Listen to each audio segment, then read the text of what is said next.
Hey, ladies and gentlemen, this is Nathan. Yes, I'm breaking character.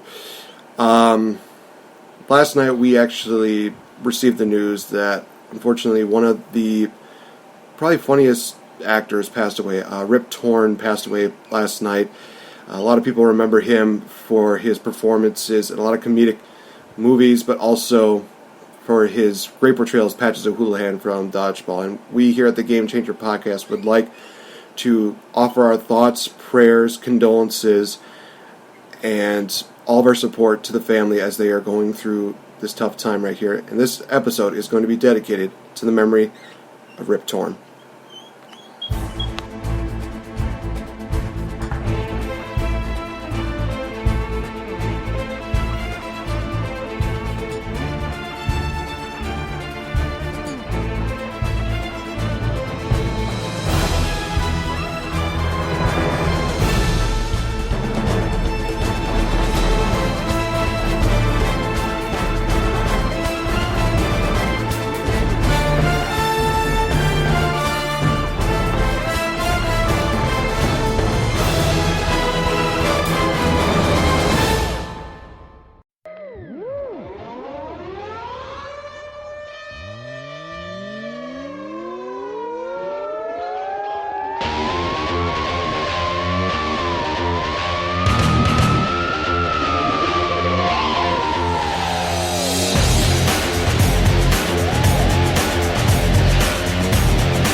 Nate, you just already did that theme music. Yeah, we're doing a review for Spider-Man Far From Home. Welcome to the Game Changer Podcast, ladies and gentlemen. I am indeed NateFNGreat, and I'm being joined here by the lovely, the charismatic, the always very, very fun-filled VictoriBelle. How you doing this morning? I'm doing good. How are you? I am feeling absolutely like I'm on cloud nine right now. This past 4th of July weekend, if we didn't wish you guys this last week, happy 4th of July. But if we did, well, we're doing it double time because it's Independence Day. Why not? America rocks, USA.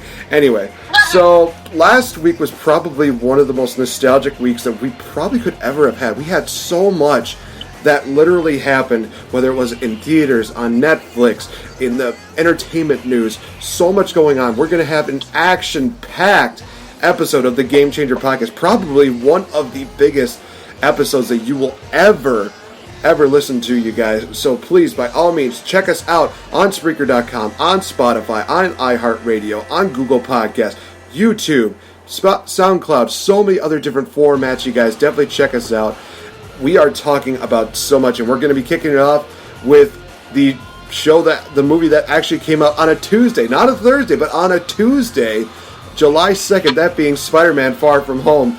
And for those of you that don't remember the fact that I work at a movie theater, it gets crazy on Tuesdays, and the opening day for Spider-Man Far From Home was no exception. Honestly, I don't see it hitting the same numbers as Endgame did, but I will say that it is definitely going to have a presence going into this year. Honestly, you guys, I saw it for the second time last night, and I was going to do a video solo review here, but my lovely co-host said, hey, I saw this, and I also saw Spider-Man. It's like, okay, you know what? We're going into a podcast for this. We're doing this. It's going to make this even that much more better. We got two different minds, two different perspectives on this. It's going to be fun. So let's not waste any time. Let's talk about it. Spider-Man Far From Home. Basically, the story is kind of what the trailer presents it. Peter Parker, he wants to go on this class trip. He wants to share his feelings for MJ, for Michelle, not Mary Jane, which a lot of people are probably still ticked off, but you know what? Screw you guys. I don't care. This was amazing. And Nick Fury is trying to basically interrupt the vacation by basically saying, hey, we have a war going on, and it also introduces one of these Spider-Man villains, although in this movie he's not shown as a villain, that being Mysterio, played by the one and only Jake Gyllenhaal. And I'm going to say this right off the bat, that I had a little bit of concerns when it came to Jake Gyllenhaal playing Mysterio. I had no idea what I was in for. Watching it for the second time, I can definitely reiterate the fact that Jake is definitely somebody that I am so glad that I was wrong about. And he played Mysterio very, very well. But you, VictoriBelle, I believe that you've actually seen some of his works, whether it was movies or his acting deals, and you actually kind of probably didn't have like the same skepticism as I did. But I want to know, what were your thoughts on Mr. Gyllenhaal's performances? On all of his performances? I should have said on his performance as Mysterio. Oh, okay, But then again, he does have two performances. Trust me, we're going to get into that. Spoilers are going to be going in this review, as we always. And it's a week out, so if you haven't seen it, that's your own fault. Go see the movie, then come back. Okay, now for those of you that have seen the movie, VictoriBelle, what did you think of Jake Gyllenhaal's performance in Spider-Man: Far From Home? I really liked it. I also, I knew what was going to happen. I went with people who did not know, and it threw them for a loop. Like, they were like, oh, like, they turned to me, I was like, uh-oh, Mysterio. By the way, I obviously didn't know how they were going to implicate Mysterio's abilities into this movie, because watching it, and even like the first, half of it, I was like, what is going on? How are they doing this? It just didn't seem like, he could really be just doing this as his illusionary effects. Like, usually we think of Mysterio as like a stunt guy, but like the way they incorporated him into the Stark Industries and stuff, that was crazy. And that just made it that much better. I loved it. I thought it was great. I think it was an amazing little tweak on a character from Spider-Man to really bring him more into, the MCU and the new, more Tony Stark-focused universe than just Spider-Man-focused. No, I'd have to agree with that. And let's actually touch base a little bit on that, because that was kind of one of the major focuses on this movie, was that they did bring up Tony Stark quite a bit during this. And to be honest, it is justified, because we do know that, Peter Parker was quite affected, I should say, by Tony Stark, by, having this new suit, by being able to do what he can do. I mean, he basically spelled it out during Homecoming. Also, guys, check out the Homecoming review that I did with Mr. Agent Cooper Max Beatty, because, he has some choice words when it comes to Homecoming. And let me tell you guys right now, back then, he still didn't think it was better than a certain movie, Amazing Spider-Man. Oh, jeez. Got a little something in there. Feel free to send your hate to him. And be sure to also check him out at Agent Blocked. So, the thing about it was that there was probably some points where maybe it got to be maybe there were like too many references to Tony, and it's kind of one of those things where it's like, we get it. He's a big effect on here. But I am also letting it slide because of the fact that, again, he was such a major part of Peter Parker's life. And there even is a scene where Jon Favreau, Happy, has this it was a really nice little speech where he basically talks about how nobody could be Iron Man. He said, you're not Iron Man, nobody could be the next Iron Man, not even Tony. And it was kind of one of those things where like, it was kind of one of those things where I'm sure people would be like, what? No, but he was Iron Man. He was like, it's still kind of one of those things for me, it still resonates. And I'm just kind of thinking about it, like, honestly, he proved the fact that he wasn't Iron Man. He was still Tony. I mean, it's kind of one of those weird situations where, like, he was Iron Man, but he wasn't Iron Man. But, I think life just kind of dealt with him with a different hand, and he wasn't supposed to be Iron Man, to be fair. But he turned out to be one of the greatest heroes of all time. I do when I thought what Happy was saying was that Iron Man appeared to be some sort of perfect intellectual genius who made no mistakes, always made the right call. But he was saying that no one is that. Tony wasn't even that. Tony questioned everything he did. He always thought he was doing something wrong. He made a lot of mistakes. But you don't see that with an Iron Man because all you see is what the people want to see, the end results. They don't see what all goes into it. So what he was telling Peter Parker was that he was saying that no one can be that perfect. Tony himself even wasn't that perfect. You didn't get to see all of the mistakes that went into the perfection of the outcome. So that's kind of what I think Happy was meaning there, was that no one is as perfect as the people will always embody Iron Man to be, because Iron Man wasn't that either. But now that that's how he died, he's now immortalized as a god to these people who did no wrong when he did. Honestly, that's probably the best way of looking at it. I could not have put that better, in all honesty. And I will say this, that even though Tony's presence, he wasn't there like physically, you definitely still felt like his presence was kind of there. And I can only sum that up with just one scene, and that is with Edith. Edith, even dead, I'm the hero. Are you kidding me? I heard that for the second time, and I'm just like, yep, that's Tony. That is Tony. He still has that presence where he's just like, yeah, I'm still a badass. Whatever. Even dead, I'm the hero. Oh my gosh! And let's actually talk about the comedy. The comedy was actually really good. I actually liked some of the parts in it that really kind of just stood out. I mean, probably one of the funniest parts about it was Ned and his quote-unquote girlfriend when they were kind of going out during Europe, and the movie ends with them just saying like, oh, we're kind of broken up. It's one of those things where even to this day I'm still kind of scratching my head, but I'm like, okay, it's a high school romance or it's a European romance. It's literally one of those things where she could just basically say, oh, we went to Europe, nobody's going to really know that we went out and blah, blah, blah. Then we come back to America, oh, life is back to the way it was. It's completely normal. It's just one of those things where you just see that. And they also have some really cute moments with the two of them. It's so unintentionally funny and unintentionally cute, but it works. It's absolutely fantastic how they're just kind of there. Jeez Louise. It was hilarious. It was hilarious. This whole movie, like, I was cracking up the whole movie. There were so many things that happened that you were just like, are you I think I was laughing. I was the only person in the theater that continuously started laughing. Like, during the news scene with the kids, the two kids doing the news, one of them being Ned's future girlfriend. Yes, I know what you're when they're talking doing the tribute to Tony Stark and all them, those who've fallen, I was cracking up. And I think people were like, why is she such a bitch? And I'm like, guys, this is a horrible, like, totally, like, cheesy thing that somebody did, and like you see the kids, like it was obviously a kid presentation. I'm like, yeah, it's supposed to be funny, everyone. You're supposed to laugh at this. Remember the fallen, and like Vision's picture is like so pixelated too. Like they couldn't even get a good picture. That mean, like it's just funny. It was hilarious to me. Everything was pretty funny at some point. It's just absolutely amazing how they can continue to kind of give Spider-Man movies like a different kind of charm and different kind of humor. It's just so well done.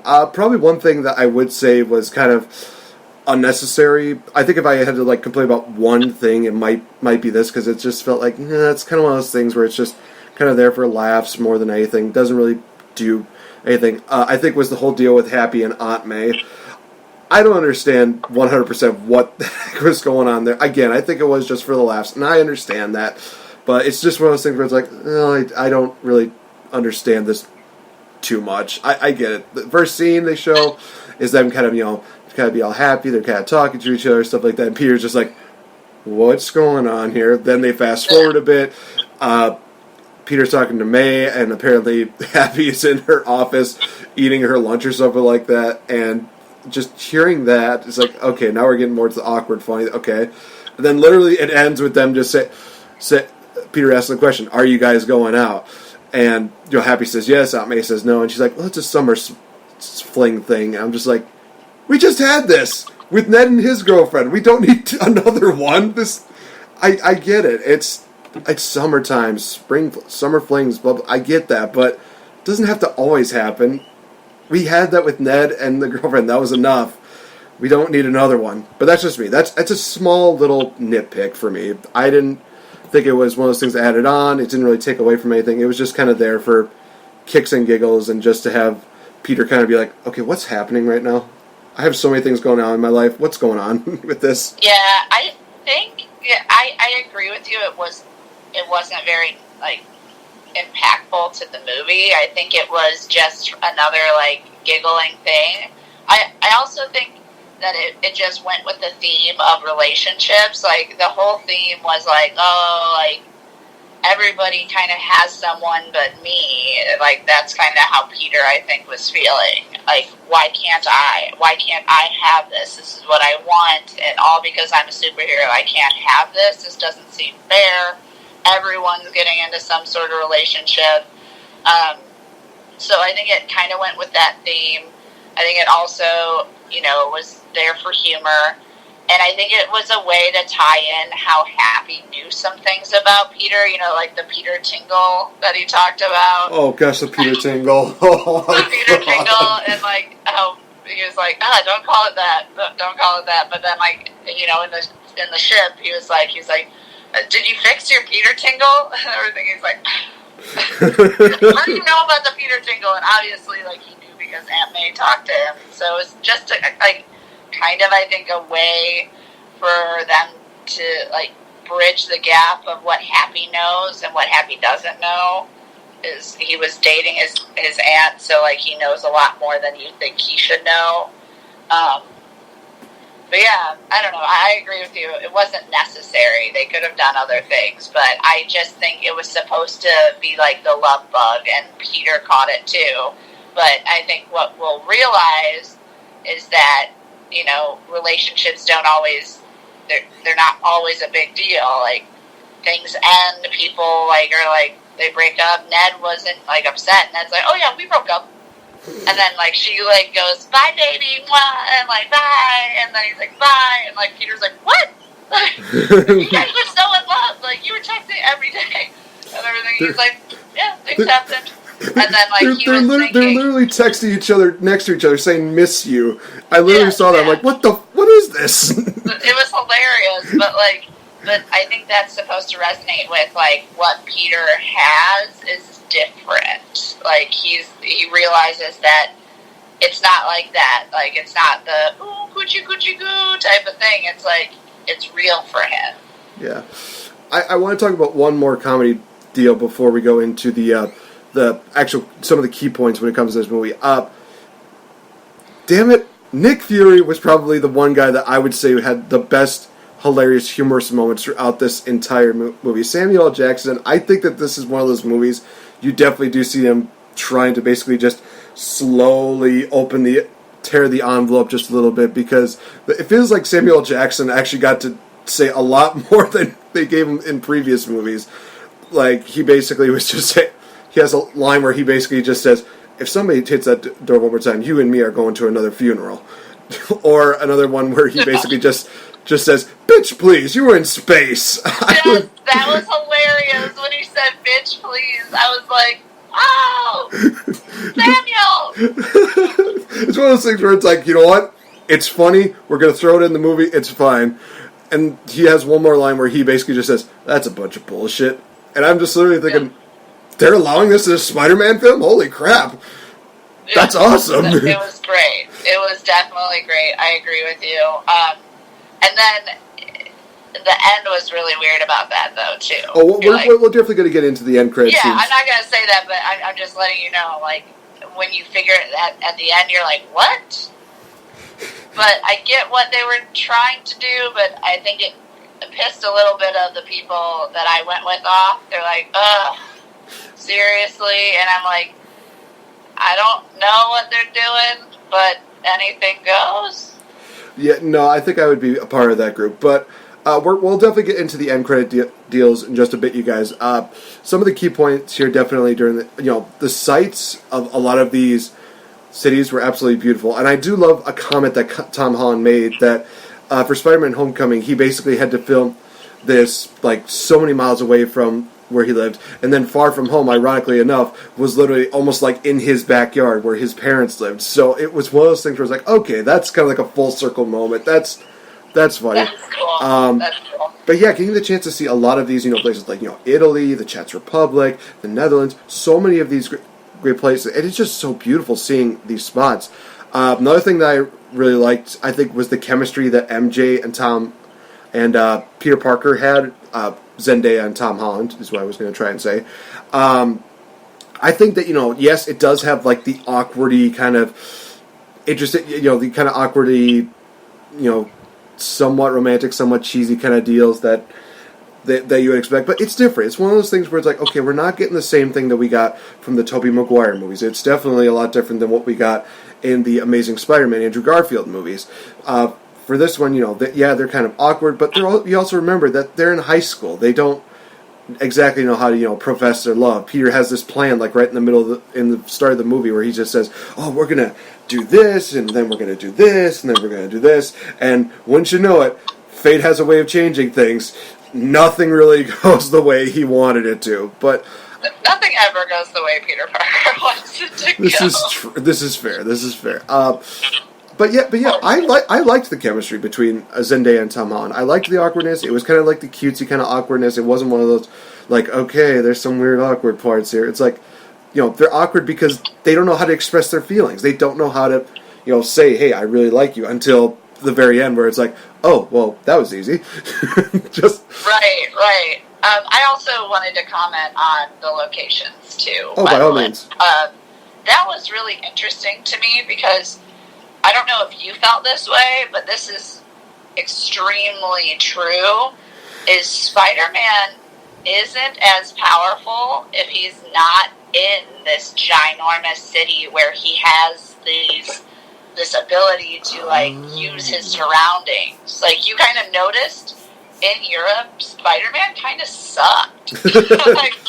like he wasn't himself. Like, he didn't have his ability to use objects because Europe is not tall. Europe is small and long. Like they didn't build up Europe, they build out Europe. Like, Europe does not have these giant skyscrapers that we have here in Chicago and New York City and stuff like that. So it was weird for me as a fan of Spider-Man to see Spider-Man in that environment, and like I was like, oh wow, thank goodness Mysterio's here. Otherwise, like, I couldn't see Spider-Man winning, like, at all.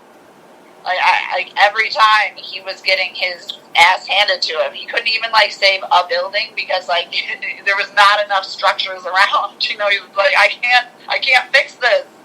And even the poor. I'm laughing because I can't even say it, like the night monkey. Oh my God. Like, the line, I'm sorry, I couldn't stop laughing when she was like Zendaya's, MJ's like, the night monkey, really? She's like, oh, and he happens to have webs, and he's like, maybe he's a spider monkey. I love the writing in this. The writing, I was cracking up, and I know people around me were like, shut up. It's too funny, guys. It's $5 Tuesday. Shut up. Oh my gosh.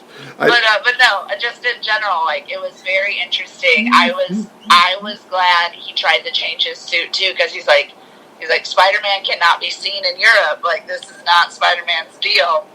But at the end, when he goes back to New York and we get to see Spider-Man, swinging around New York, it gave me this like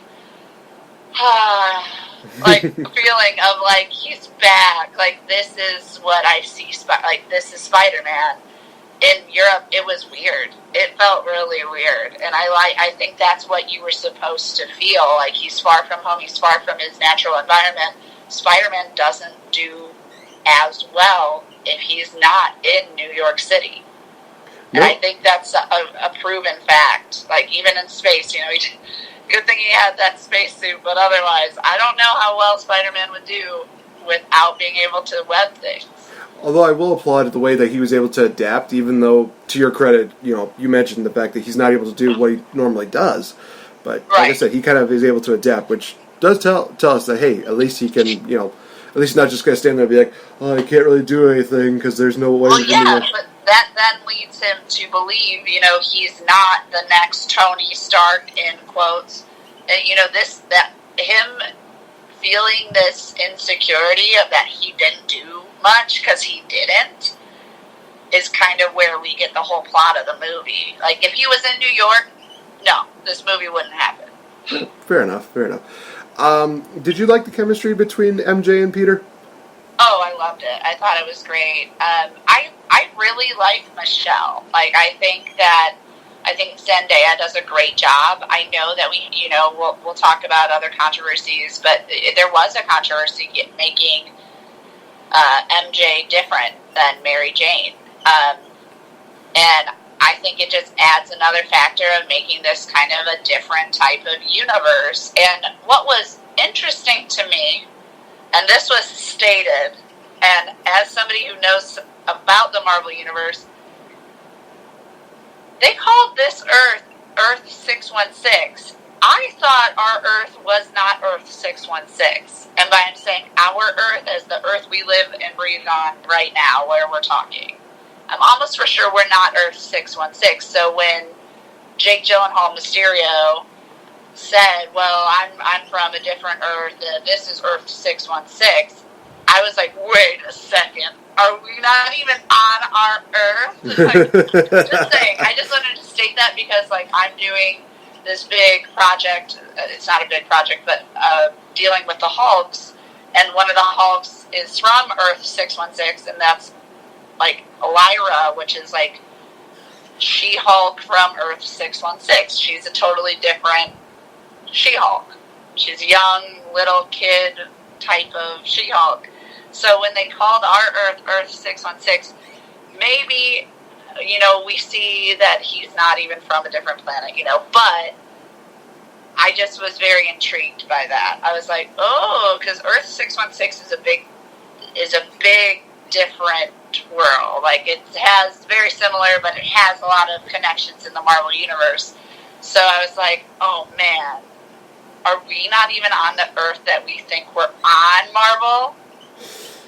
You never really know. And honestly, that's going to go into, like, the final, like, key point when it comes to this, is the Mysterio, is Jake Gyllenhaal. I will say this, he does a fantastic job of playing that. And I think about halfway through the movie, first half of the movie, I actually kind of forgot. I was like, Mysterio's doing something different. Okay, we're actually getting Mysterio as, like, a hero here. It wasn't until they reached the bar scene where I was just immediately thinking, crap, that's right. That's right, he's a baddie. Big major spoiler, you guys. We do get kind of like a secret villain in there. It's not the Elementals. It's not anything like that. It is Mysterio. And he has this bar scene where he basically talks with about the fact that, he was, screwed over by Tony Stark and all these other people that worked with him screw him over. And I will say this, there's a lot of people that didn't like this scene. I enjoyed it, especially when they did the flashbacks of, hey, this is how this person knows, Tony. This is how this person knows Tony. And they kind of do like a little deal there. It's like, there's like these little minor characters, but they show that, hey, Mysterio can't really do this all on his own. He had to have some backup. And it does involve a huge climax that definitely does have probably some of the best visuals. Oh my gosh. The Mysterio, like, I don't want to call them dream sequences. The illusions, there we go, yeah, are so well done. They are. To the point where Peter definitely needed to find this Peter Tingle, a.k.a. the Spider Sense. And I had a friend next to me that was like, why did they just call it the Spider Sense? It's like, because they needed a comedy in it. Just roll with it. Yeah, he hasn't. You know what, too? What's up? This is the first time in the MCU that we actually see that he uses that. That was a big deal to people. Like, where the hell is the Spider Sense? Like, where is it? Where is it? Like, we get to see him on the bus where his, like, hairs go up, and we're like, oh, it's the Spider Sense, in, like, Endgame, and then it never happens again. And we're like, okay, that's a huge deal. Like, he should be, like, sensing all these things before they happen. And then they explain it, like, oh, like, your Peter Tingle still not working? When she throws the banana at him and it hits him, he's like, oh my god. I also was like, wait, come on, Spider-Man. She's like, is your weakness bananas? It was really funny. Like, I loved that. And he's like, it just hasn't been working. So basically what he was saying is, like, I think this is a little bit of a cop-out for Marvel, but Marvel does cop-outs all the time, hence all their movies. I still enjoy their movies, but they get copped out all the time. They're like, oh yeah, it hasn't been working. That's why we haven't been writing it in. It hasn't been working. And it's like, why? Why hasn't it been working? And I'm like, okay, I guess me as a viewer could be like, he's emotionally distraught, so his spider sense hasn't been working. And then MCU's like, yeah, say that. Yeah, good. That's what it was. And then you're like, okay, that's bullshit. Stop being lazy.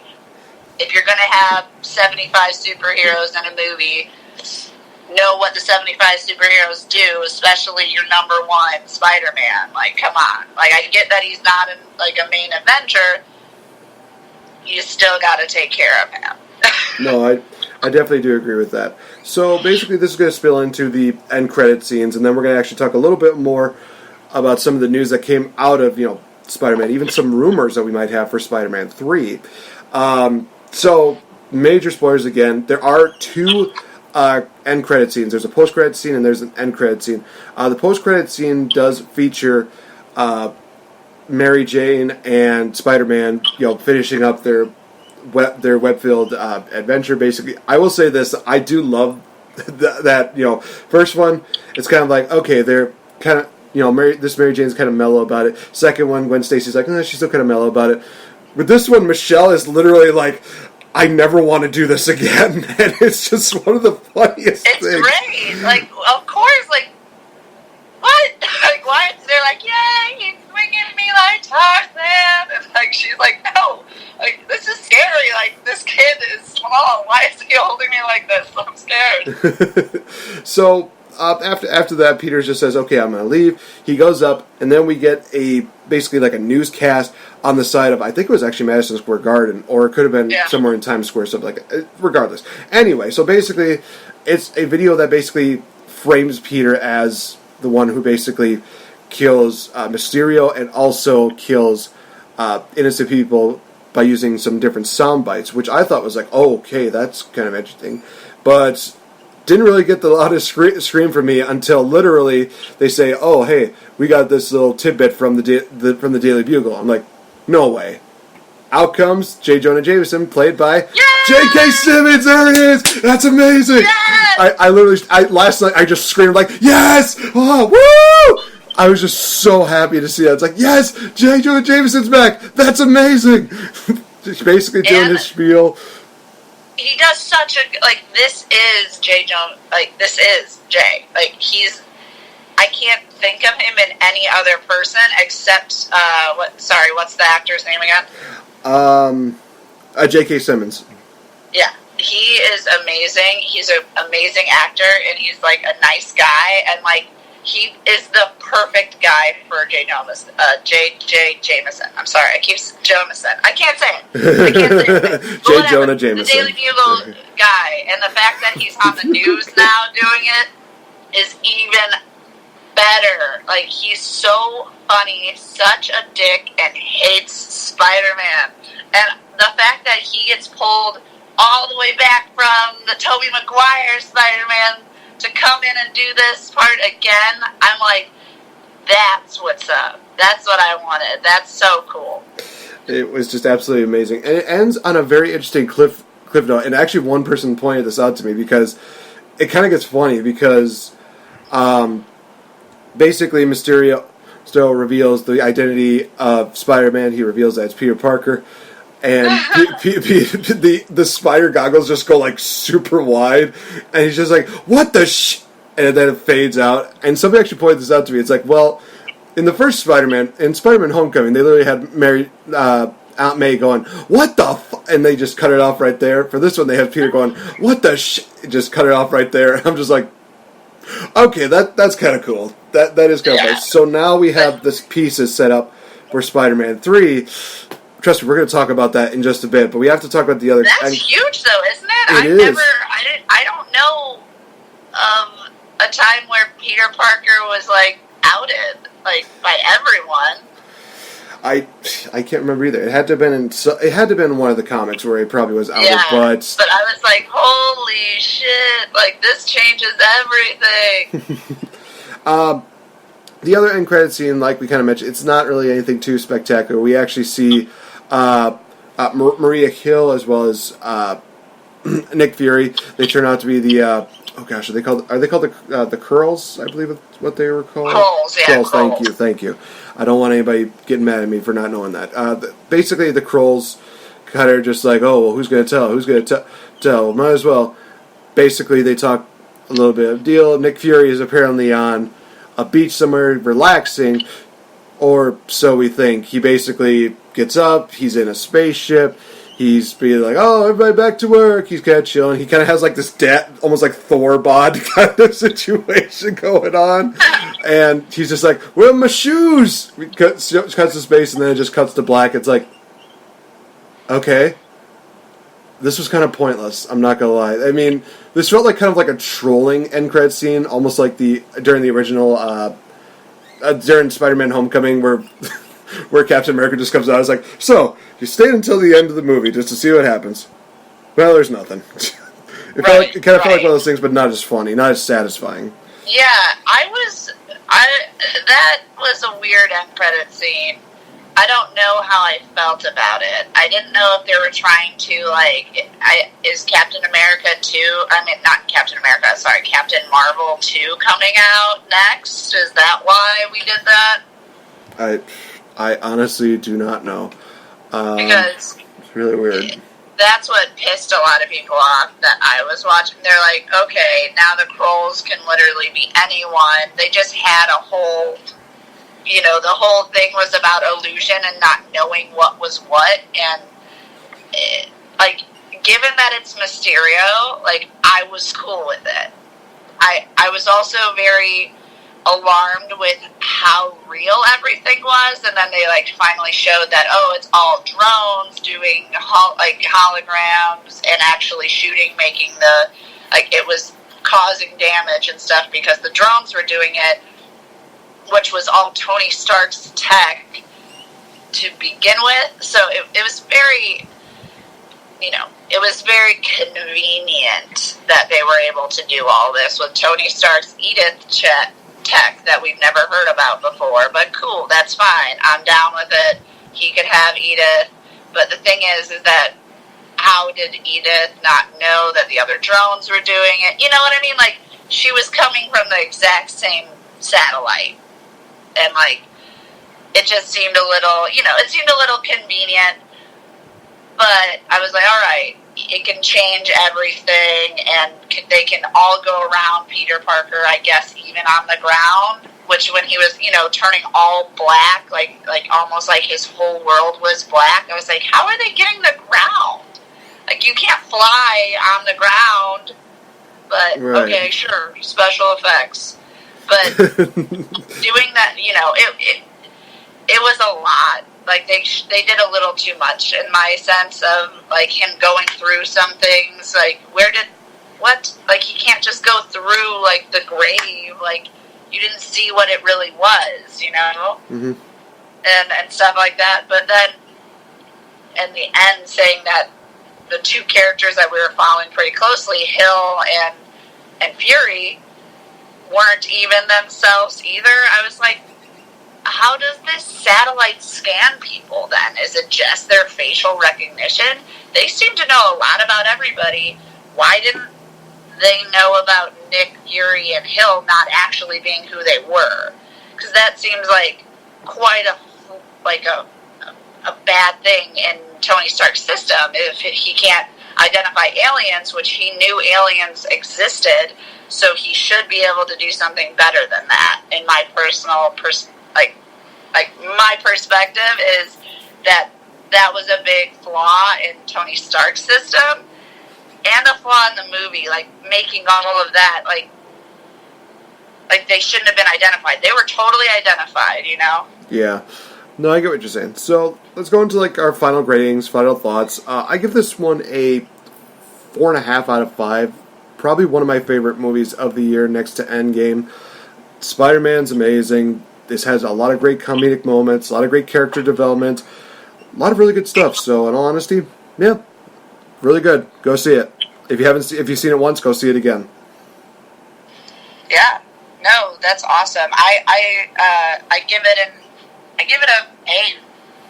I thought it was awesome. I thought it was a great movie. definitely had to see other movies. If you haven't, definitely go see the other Marvel movies, or you're going to be lost. But yeah, I give it an A. Not an A+, but like an A-. Okay. No, I totally understand that. So before we go into a little commercial break, you guys, I want to talk a little bit about what probably is like the future to behold as far as the Spider-Man universe goes. Because we already saw with the end credit scenes what is going to be happening is now that people know that, it's Peter Parker who's Spider-Man. So how is this going to change his, lifestyle? How is this going to change everything that, he's done? There's been a lot of rumors and speculation as to what is going to come out of Spider-Man 3. So I have like a couple of like fan theories and stuff like that people have incorporated, but I also know that you had a couple of newsworthy notes to bring up. So Tori, by all means, what did you have for us to talk about for Spider-Man? Yeah, for Spider-Man, it was quite a deal. Mulan had an article talking about Tom Holland, and Tom Holland spoke a lot about something that we talked about in our last podcast about Spider-Man, is that Tony Stark, to him, is the Uncle Ben character. So I think that was a big deal, one, for us, because we did talk about that. We were kind of chatting about it, and where is Uncle Ben? Is there no Uncle Ben? That's kind of messed up. But Uncle Ben was replaced by Tony Stark, so all of the angst and the looking up to and wanting to be as good as Tony is going to be the Uncle Ben for this Spider-Man. And then Tom Holland actually states about wanting to face Kevin the Hunter, which is part of the Sinister Six, and he does want to face Doc Ock. So he stated basically like the last two big baddies of the Sinister Six that he wanted to fight. And then he also stated at the end that he wants to work with Tom Hardy and bring Venom into the MCU. So he's like, I've worked with Tom before. It was awesome. He's a great actor. I just would really like to work with him again. If there's any way that we could do this crossover with Venom and Spider-Man, I would love it. So I thought that was a big deal for us fans who really do like Venom and Spider-Man. We know that they're not going to be maybe connected as they were, or maybe there is going to be a way that Venom is going to just be put into the Marvel Universe, and this movie that we liked is going to be wiped out and not part of it. Which we've seen it happen before, and that sometimes has to happen because Disney didn't own it, the first one, so he might have to do a whole reboot of who he is, but Tom specifically wanted Tom Hardy to Venom to be in the MCU, and that's exciting.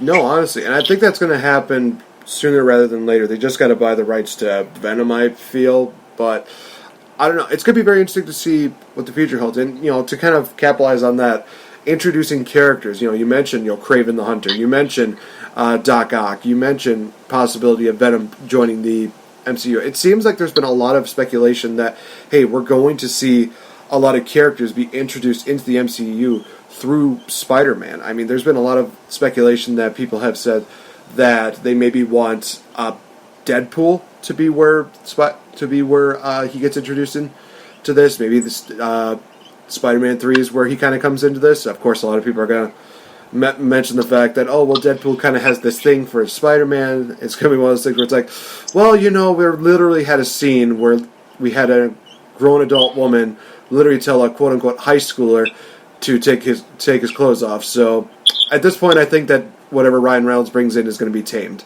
I'm sorry. I'm just going to state that right off the bat. Another thing that they mentioned was possibility of the Fantastic Four. The third reboot. Hopefully, the best. Well, okay, it's not the reboot. Okay, whatever it is. Second reboot, but the third time that they're basically going to be trying this. It's going to be very interesting to see that. I know they've been trying very hard to bring back the Fantastic Four. They're basically trying to maybe make it more a Disneyized, maybe. Who knows at this point? But I think that it's going to be very interesting to see how they incorporate some of these characters in. There's a lot of speculation of what's going on, but only certain points of speculation are going to be confirmed probably within the next year or so. Because we still have a long list of Marvel movies that are still going to be coming out. This one concluded Phase 3. We're going to be going into Phase 4 now. And it's going to be absolutely insane just to see where Phase 4 goes on from here. I made the bold prediction last night stating that I think that this is the last Marvel movie of the year. I cannot see you guys topping that. I think that 2020 needs to start with Phase 4. So let kind of people just rest after Endgame. Let them kind of soak everything in that happened for Spider-Man Far From Home, and let 2020 be where Phase 4 comes out. That's my opinion on that. I'm very interested to seeing who gets all introduced into the MCU over the next I would say even the next 5 years. Awesome. Yeah, I mean, that sounds great. I agree with you. Like, give us a break. That was great. Spider-Man Far From Home, I think, was a good way to end this year, too. But, all right, guys, so we're going to take a nice little breather, a nice little commercial break, and when we come back, stranger things are coming. That's really all I need to say. Stay tuned, guys. We'll be back. Hey guys, this is NateFNGreat. Hey, have you ever wanted to be a champion but can't seem to really find the money and the time to get a championship belt? Well, you know who's a really good friend of mine? AJ from AJsBelts.com. These guys have a large assortment of championship belts, from classic belts to the modern day belts to championship belts you would not even believe. And guys, like I said, they work with you very well. With an awesome layaway program, there is no way that you can beat these guys' prices as well as these guys' deals, especially when you can give them a little bit of money every now and then until you can get that championship goal. Coming from a guy who's a champion and a game changer, I'm indeed NateFNGreat. I'm representing AJsBelts.com, proud friends of the Game Changer podcast.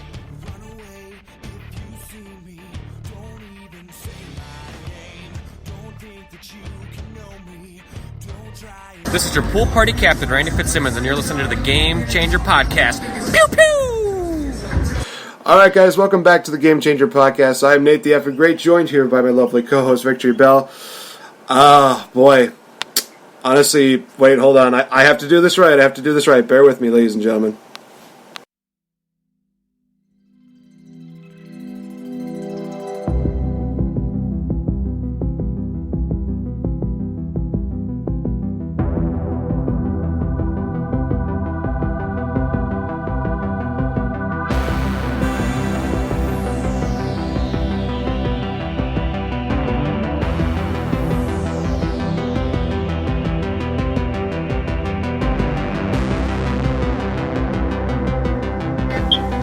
It's back! Stranger Things Season 3 premiered this past week, you guys. My God. I will say this, Rotten Tomatoes has definitely been doing this deal where I've seen it kind of basically saying, okay, Season 1 was great, and then we got Season 2. It's, it's still really good, but not as great as, first season. Season 3 is like the worst one. But they're still in the 90s right now, so that is saying a lot about these seasons. We'll probably hold on to it for that long.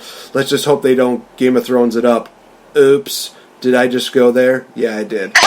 So, jeez Louise. I mean, honestly, this takes place, I think it was maybe a couple years after Season 2, I want to say.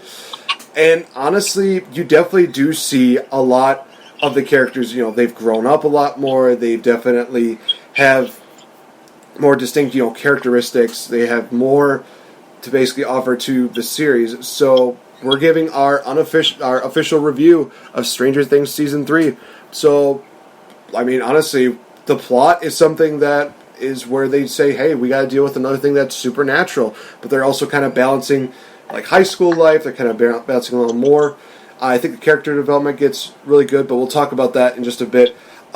Story itself basically talks about this creature known as the Mind Flayer. Basically, almost like this demon that can overtake people. It starts off with a kid by the name of Billy. He takes another person, and then it kind of turns into like this virus where it goes from one person to another, to another, to another, to the point where now this creature has all of these host bodies and is able to get strength and power, and the only way to stop it is through, you guessed it, is through Al. So this creature is basically deciding, we need to destroy Al, but we need to be strong enough to destroy Al. We need to do it this way. And honestly, I will say this, the final battle is really good. And it also kind of makes the Mind Flayer kind of look like a distant cousin of Carnage. I know there's some people that are going to be like, what are you talking about? It's like, look at that final deal. Just look at it. It's red. It's got like the teeth. You can almost see a little bit of the white eyes going in through it. It literally looks like this, like basically the symbiote just literally went on a binge and just decided, hey, I'm going to go absolutely apeshit and just destroy everything. Yeah, Cletus Cassidy, eat your heart out. This Carnage was amazing.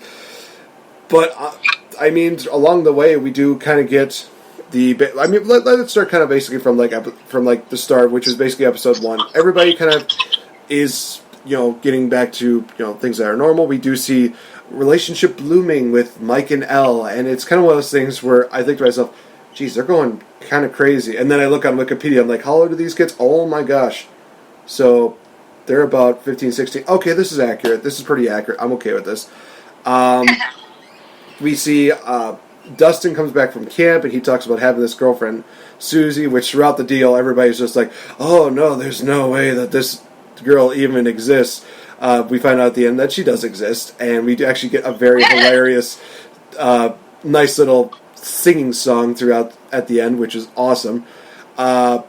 We see Will kind of still trying to capture, like, the glory days. He still wants to kind of do these, like a Dungeons and Dragons, Magic of the Gathering kind of deal, until he feels the Mind Flayer. And I think that with Will, it is kind of an interesting story, because even though the creature is out of him, he still has this feeling on the back of his neck where it's like something bad is happening. The Mind Flayer is coming. It's his will tingle. So it's kind of one of those weird things where it's like, Elle has supernatural abilities, and Will kind of has supernatural abilities. We actually get a little more development from Max, who's like the only other girl other than Nancy that is kind of introduced throughout this series that I guess has kind of a prominent role. Nancy, I believe, Jonathan, I want to say, they work for like a newspaper deal. They're basically trying to figure out, hey, what's going on with all the supernatural ability. They kind of combine, the Mind Flayer with something going on with the Russians, and it kind of intersects. It does kind of come to a head, I think, during episode 7 is where we finally realize, okay, this is how these two kind of tie in together. And we will get into episode 8. I'm going to save episode 8 for later down the line. We're just going to talk about like the first 7 episodes.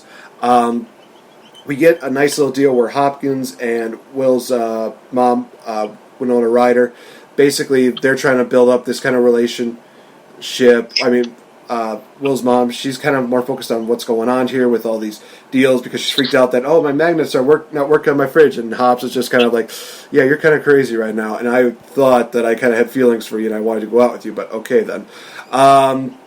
We basically do figure out, okay, Russians have control over this, and they're figuring out how to, open the portal, which basically goes into the Upside Down, basically trying to unleash more power to the Mind Flayer, and it gets to be pretty comical throughout the entire deal. But I talked enough about this.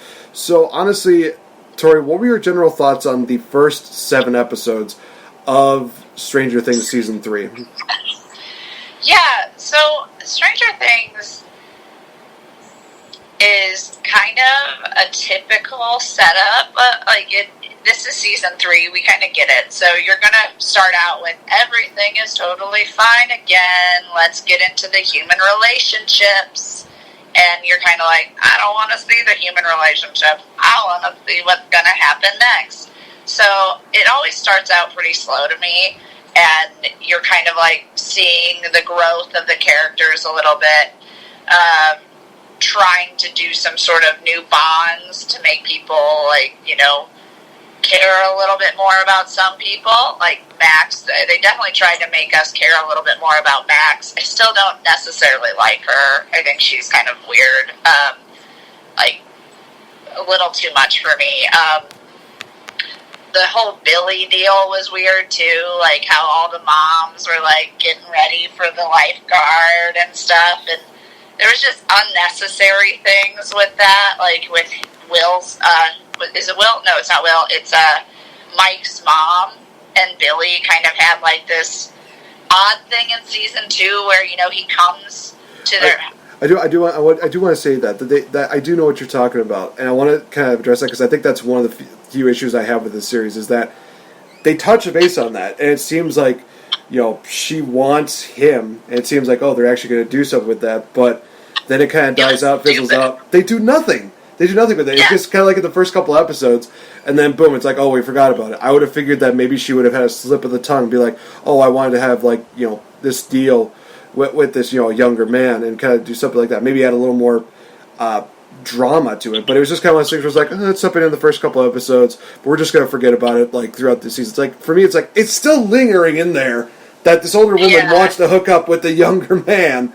That was definitely an issue to me. I was like, this is like, especially when it was happening, like, this is the first episode. I feel like they spent a good 10 minutes on, this. And I was like, these episodes are only about an hour long. Like, a sixth of the episode is about how hot this guy is and how they're trying to hook up, and it doesn't go anywhere, and it's stupid. Like, that, it was extra. They did a lot of extra stuff that wasted time to me that they could have added to the action and the story versus the let's have Elle and Max have a shopping sequence. Like, no, I don't care. I don't care. So that's kind of the usual Stranger Things setup is, okay, so let's first give them stupid kind of character building that I don't always care about. Then we have to separate the party because they always have to separate the party. If the party's all together, they would solve this issue way too quickly.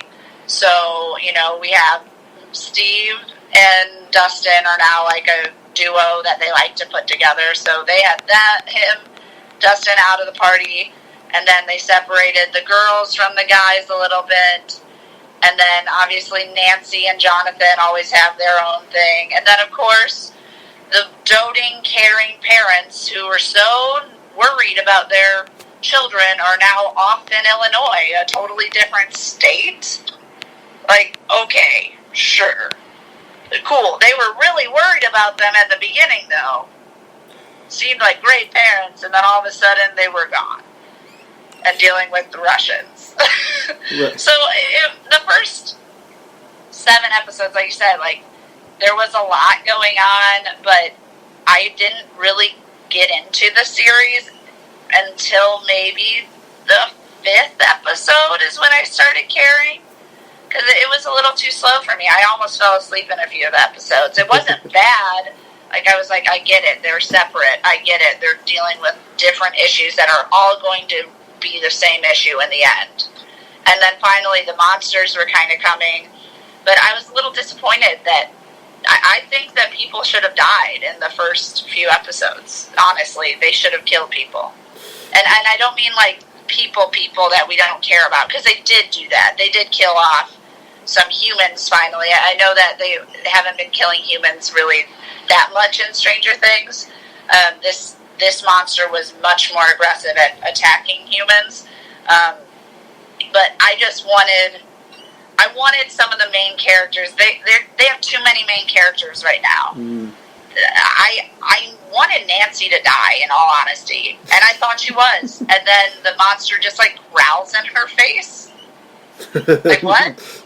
Like, what? I don't get that at all. You ain't worth my time, girl. Right. Well, or what it used to do, what it did to everyone else, is when they open their mouth, it puts on a little thing, and you're flayed or whatnot. So I didn't get that. It was disappointing to me, and it was a little disappointing too. I really like Sasha Brown or whoever Eleven's, isn't her Sasha Brown or something? You were close, Millie Bobby Brown. Okay, yeah, I'm something Brown. Sasha Brown. I like her, but 11 is kind of getting old. I need someone else, and I think it's good. I will talk about the last episode, but wasn't it kind of getting old that, there's good thing she's here? I think that one of the things that they definitely try to do, and it definitely shows later on in the episodes, that they do realize that if Elle is gone, if she dies, then it's literally just one of those things where it's like, oh, well, we're fucked. There's nothing really we can do about it. So they actually start thinking, okay, well, what can we do to kind of ensure that, if Elle is gone, where we have that kind of situation where, she's gone, what can we do to kind of combat that? I do like the, I'm trying to remember the, one of the kids' names. Lucas, thank you. He basically comes up with this idea that, hey, you pack a lot of these, fireworks together. This is like TNT right here. And I'm just kind of thinking to myself, okay, that's actually kind of creative. I like the fact that they at least gave him a little bit of like a little Einstein moment where it's just kind of like, okay, I mean, that actually is kind of interesting. Now a lot of people are probably going to try and test that theory. Please don't. For the love of God, please don't try test that theory. But yeah, I think that they did try to add some different elements to it. When we get to season 7, we do actually see Elle actually getting hurt, and there's a point where she actually does kind of get affected during this entire deal. And trust me, when we get to season 8, when we get to the 8th episode, oh gosh, it's going to be crazy. We do get into a little bit of an interesting story where I'm trying to remember that. I should know the guy's name. I should know the guy's name. The Russian they kidnapped. I think it was like Alexia. I think it was his name. Alexi. Thank you. I kind of liked him, and I will not lie. There came a point where I cared about him so much that I literally, and this will get into spoilers of season 8. Season 8, episode 8. Jeez Louise, we're not even close to season 8 right now for Stranger Things. If Stranger Things makes it to season 8, I'll be impressed, but I will also not complain. By the time we reach episode 8, basically they knew what they were getting themselves into when they had Alexi, and Alexi kind of understood what was kind of going on when he revealed all of his intelligence to everybody. I literally saw this guy, which I will say, one of my favorite characters in this entire deal is Russian Terminator. I don't care what his name is. I'm calling him Russian Terminator, and if they ever do continue... It was the Terminator. Oh, they tried. Yes. Yeah. No, I will say this, that there is so many points where people are like, no, this shit wouldn't happen in real life, but I'm getting into that just a little bit. Basically, Russian Terminator, he comes in, he shoots Lexi, who is just starting to enjoy kind of like, what the American dream is like, enjoying what life in America is, where, he's won this nice little, he won a nice little prize from like a balloon popping competition. They do make a lot of references of Woody Woodpecker and Looney Tunes, which I thought was hilarious. He basically gets shot, and it was one of those things where I cared about him so much. He only was in there for like maybe 4 episodes, but I literally reached the point where I'm like, no, don't kill this guy. Damn it. One of the guys I really liked, he gets killed off. So that's funny. So I gave him that. I will also say another character in this series that I really liked was Robin, the coworker for, I'm trying to remember. Ahoy Scoops or something. From Ahoy Scoops, yeah. Basically, she was one of those characters that, at first she was kind of like, I don't think I'm going to like this girl. She's just literally going to just get annoying. But the connection you see between her and Steve, where they actually kind of bond a bit, they kind of realize they have a little more in common. They kind of actually do start to, I guess, have something budding in there. There comes a point where Steve even tries to even kiss her, but she reveals that I wasn't really looking at you, I was looking at this girl, to where I'm just like, wait, what? Oh, damn! Wow! I that was one of those like swerves I was literally impressed by. I think I actually started applauding. I'm like, wow, that was good. I did not see that coming. I literally thought that Steve and Robin were going to end up together, but no, they pulled that out. Some people were like, oh, I saw that coming. It's like, no, you didn't. Shut up. I had no idea, because she does talk about how obsessed she was with him, and it was interesting. I think I would have liked it better if they didn't have her first say how much she was obsessed with him, because that was kind of a big wait, what? You can't say that, and then she changed I wasn't obsessed in that way. Because even her, you see her, kind of oh, God, I did it wrong. And you're like, yeah. you definitely made it seem like you liked him. Right. But yeah, I thought it was a really cool, like, insert of, like, yeah, she's a lesbian, she's into girls, and they get along really well, and, like, Steve was, like, super cool with it, and super, like, right away, like, being like, she isn't that hot, and she's like, what? Yes, she is! And so, like, it was really cute. I thought it was a really cool thing to do. I also, just on the, like, you know, LGBTQ stuff, I don't know if you caught it, I feel like Will might be gay. You know... Because they definitely stated, like, because Will, you know, Will the Wise got pissed and packed up his stuff and tried to leave, and, like, Mike followed him out, and Mike's like, I know what you're talking about. I'm sorry that you're not into girls, and, like, that was a big, like, point where they were like, and, like, I was like, oh, is Will gay? I think that might be a question answered in season 4, because...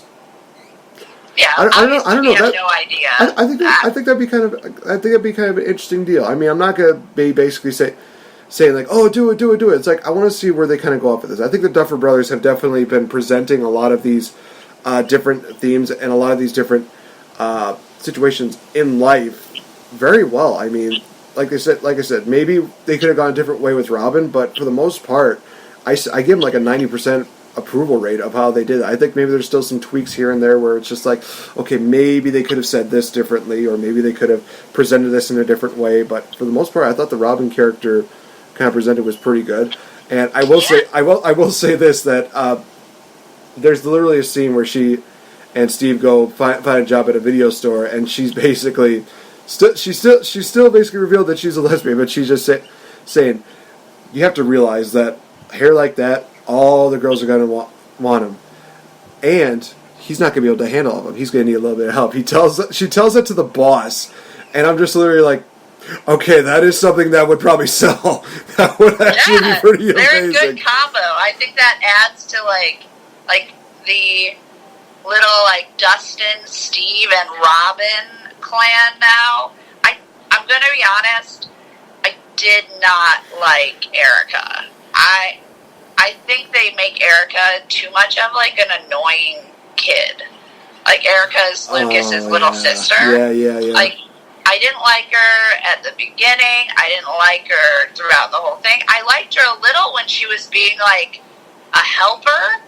But every time she spoke, like, I'm like, could they give her better lines? Like, does she have to be this little, like, sassy, stereotypical black girl? Like, couldn't she be... Like, Lucas is not, like, that at all. Lucas has his own character.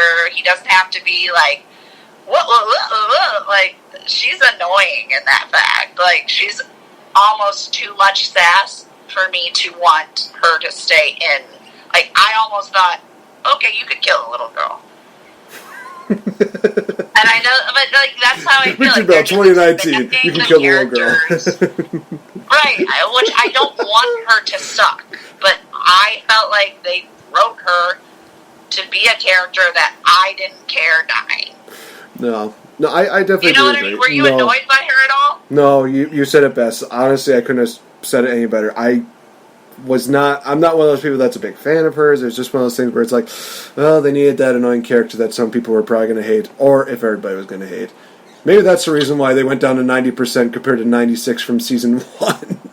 Yeah, well, too much Erica. They did a lot of stuff. They had a lot of preachy moments, is what, like, the people who I was watching it, they're like, oh, here they go again, like, during the Robin conversation. I'm like, well, this one's actually kind of good, but, like, they did a lot in the first 4 episodes that was just too much. Like, let's not, that's what I was talking about this, like, stupid character building is, like, hey, let's talk to Mom about our working situation in the 80s. Like, no shit that it sucks to be a woman working in a man's world in the 80s. Like, you don't have to tell us. We get it. It's in the 80s. It was real bad.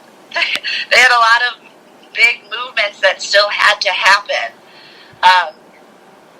to be treated equally. So, like, they didn't have to comment on it, I feel. I was glad that oh my gosh, Nancy was upset about it. You should be upset about it. But they didn't have to have that mother-daughter moment of, like, 5 minutes of talking about how bad they have it. Like, it's not our time. If it was our time, I would understand having the preachy moment. But they had a lot, you know, and with Max and 11, like, talking about the guys as much as they did. One, I'm not a child. Your target audience aren't children.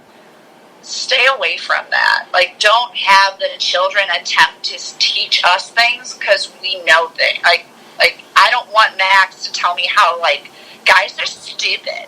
So you have to tell them and break up with them, and then they got to know what they have.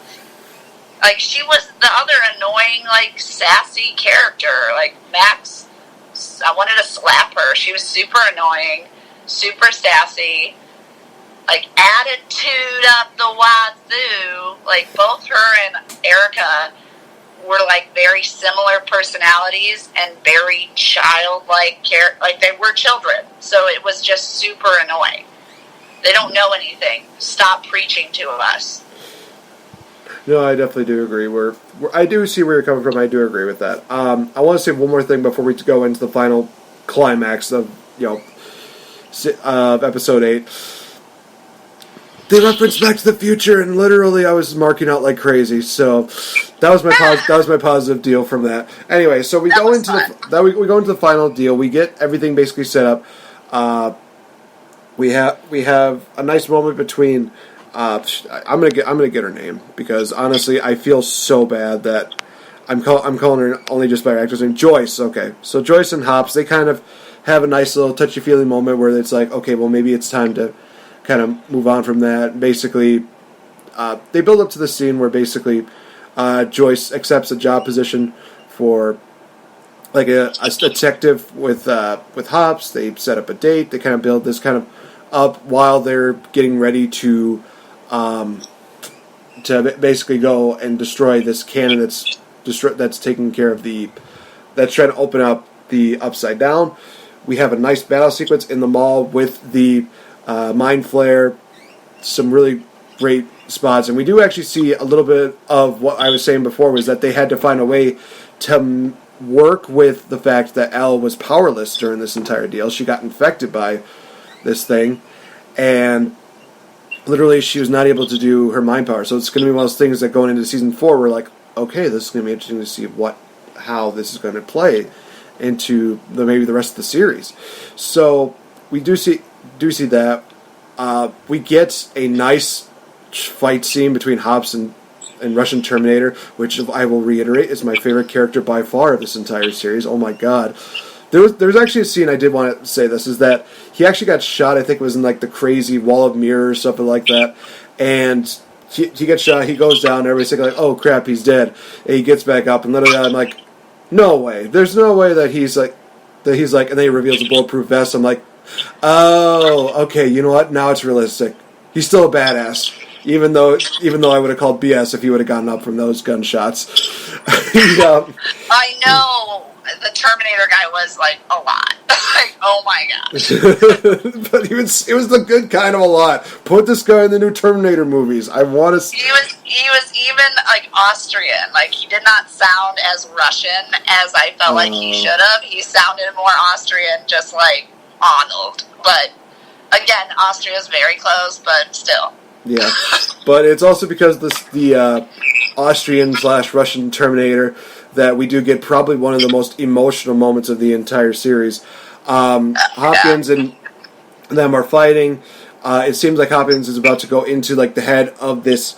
I want to call it like a laser gun or something like that. There's like this rotating mechanism there. Hopkins is able to find the strength to basically fight back, throw Russian Austrian Terminator into the rotating deal. Thankfully, we don't see what his face looked like. I think it was one of those things where it was going to be like, oh yeah, his face would have been wrecked. So he gets tossed into that. We see a little explosion, but it's enough to basically prevent Hawkins from getting to safety. And there's the scene where Joyce is basically using like a belt, and she's trying to make sure that these two keys go at the same time. They're synchronized, basically. But basically where that scene is, she has her hand on the belt to turn the key. She has her other hand with the key. She's looking at Hobbs, and there's just that great moment of them just kind of looking at each other, nothing but music. Hobbs realizes this is it. So he gives her the nod. She literally is like, I don't want to do this, but to ensure the safety, switches the keys, thing explodes, and Hobbs is nowhere to be seen after that. We see them all reuniting. Mind Flayer has been defeated. We see so many people, reuniting. Everybody's all just emotional, everything like that. Again, another great moment in this series. Basically, Joyce is hugging Will. She's basically just happy that he's okay and that, it's all over now. Looks over at Elle. Elle looks directly at her. She says not even a word. Her face was all that she needed to see. Basically telling her that Hobbs didn't make it. We get that deal where Elle just breaks down. I will admit, during this last few moments of this, I started bawling. I literally started thinking, oh god, no, these guys bonded over waffles and over talks. This is just too much for me. They fast forward to 3 months later. Joyce, Will, Jonathan, and now Elle are going to be moving away from the city to another place, and we get a nice little deal where Elle finds a letter that's written by Hobbs, because originally Joyce had convinced Hobbs to talk to Mike and Elle kind of emotionally, basically saying, hey, we want to set some boundaries on this whole deal with you guys getting too clingy with each other. And one of the things that I thought was really cool was that they had everything that they talked about, but then they had a moment where basically Hobbs kind of starts, pouring out his feelings. He starts revealing how much, she means to him, and it just really makes it even more emotional to the point where I'm just like, I have no more tears to give, damn it. Why? He's gone already. No. This was like Endgame all over again. I've made the statement on Twitter, literally. I said the last 10-20 minutes of Stranger Things are compared to the last 10-20 minutes of Endgame. They're that emotionally driven. They were that well done. So we see her basically having those, lasting words from Hobbs. She puts it in her pocket as a way of just kind of like a sentimental deal. It's great. Mike and Elle kind of talk about, hey, this is how we're going to do this thing. We're going to make this work. And we kind of do build up to them leaving. And, hey, they pull a nice little Marvel deal. They decide, hey, we're going to do what they usually do. We're going to put a nice little mid-credit scene in there. Basically, there's like this, I want to say it was it was some remote location. I definitely want to say it was like Russia. It's again. Russia. Okay. They were in Russia. It's Russia. They take this one guy, they throw him in, and all we just see all around the floor is just nothing but blood, and we're just like, okay, this is not going to end well. Gate goes up, creature comes out. Starts going on 4 legs, then stands up, goes on 2, opens mouth. It's another Demogorgon. We've set the seeds for season 4, ladies and gentlemen. What a way to end the series. And honestly, it was one of those end credit scenes where I'm like, okay, yeah, now I've got something really to look forward to. Season 4 cannot come sooner. But yes. They also kind of hinted that someone's locked up in the Russians. They go in to find someone for food for the Demogorgon. And they go to one cell, and he's like, no, not the American. And then they go to another cell. So there is an American being locked up in this Russian facility. There are rumors that it could be the guy who, made Elle in the first place. But obviously we can all also assume that maybe Hopper didn't die. We're not for sure. He could be captured and by the Russians, because the Russians were there when it was exploding, and that was their machine.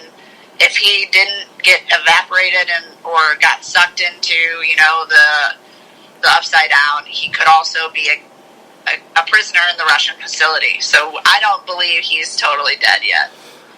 I'm going to say this. If literally that is who it gets revealed to be, if Hopper is the one that's in that cell, it's literally going to be a moment where I will literally go on Twitter and say, Stranger Things, fuck you, but I also love you at the same time. I will literally go that graphic. I'm sorry, and I know I'm gonna have to make this an explicit episode now because I've said the F word twice, which is more times than what I usually say. But it wasn't me. But yeah, overall, season 3, I think I can agree with my co-host. It does have like a very slow, unnecessary kind of feel for the first few episodes, but I think around maybe episode 4, 5, you definitely start seeing things picking up, and you definitely do start seeing more of the character development. You start seeing more, more interesting things happening. So at least bear through it till about season 4, season 5. Then it's the home stretch. And I will say this, it's nothing like my experience with Slenderman where I'm like, my life has been wasted here. It's like, no, I was able to watch this series within 2 days. Well worth it. It was well worth it. It's a very fantastic series. I don't know if I usually do like a grading system for that. I'll do a grading system for this one. I give this one a solid. I give it a solid B+. I think it was very well done. Like I said, I think that the first couple seasons were better. I will agree with Rotten Tomatoes on that. But that doesn't take away from the fact that these were still awesome episodes, really great character development, really great scenes, and having probably one of the best cliffhangers of the season. So, yeah, it was really good. So, VictoriBelle, your thoughts and final comments. I think out of all the seasons, this is the worst season for me. It wasn't bad, but it just, I need a new formula from Stranger Things. I could predict everything. Joyce has lost somebody at the end almost every time. Like, oh no, Bob dies. Oh, I finally love Hopper, dies. Like, give us something new. I don't want the whole, like, okay, I told everyone, well, it can't end until the party gets back together. Like, come on, like, give us a new formula. I was fine with it in season 1 because it was amazing, it was new. Season 2, I was like, oh, I guess they want to have some sort of theme. Season 3, come on, guys. You can't keep doing the same exact thing. It's not going to work every single time. They are getting extreme numbers, extreme viewership. It's broken all the Netflix records, over 40 million viewers across the United States. They did something right by holding this off till the 4th of July and having it all around that. I thought that was great. I want a season 4, and I want them to surprise us. Please. Yeah, fair enough. I guess. Oh, sorry, rating. B-. B-. All right, fair enough. All right, guys, we're going to take our final commercial break, and when we come back, we're going to be talking about some major news updates, as well as a little bit of controversy that definitely has us thinking, well, America, you decided to take 10 steps back. So stay with us, guys. We'll be right back.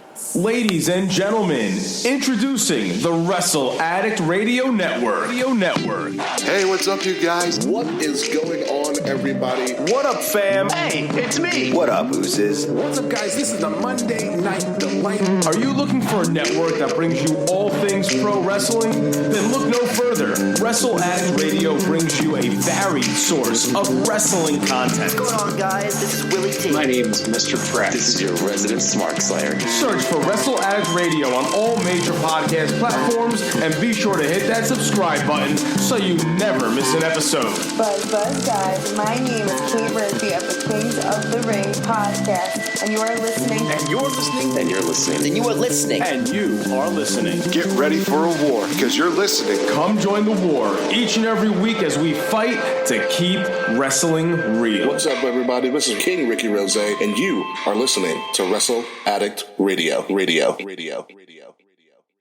Ladies and gentlemen, this is Coda Jacobs, the Crusader and visionary behind a brighter future in wrestling. If you're an honorable and noble public servant like myself, you are listening to the Game Changer Podcast.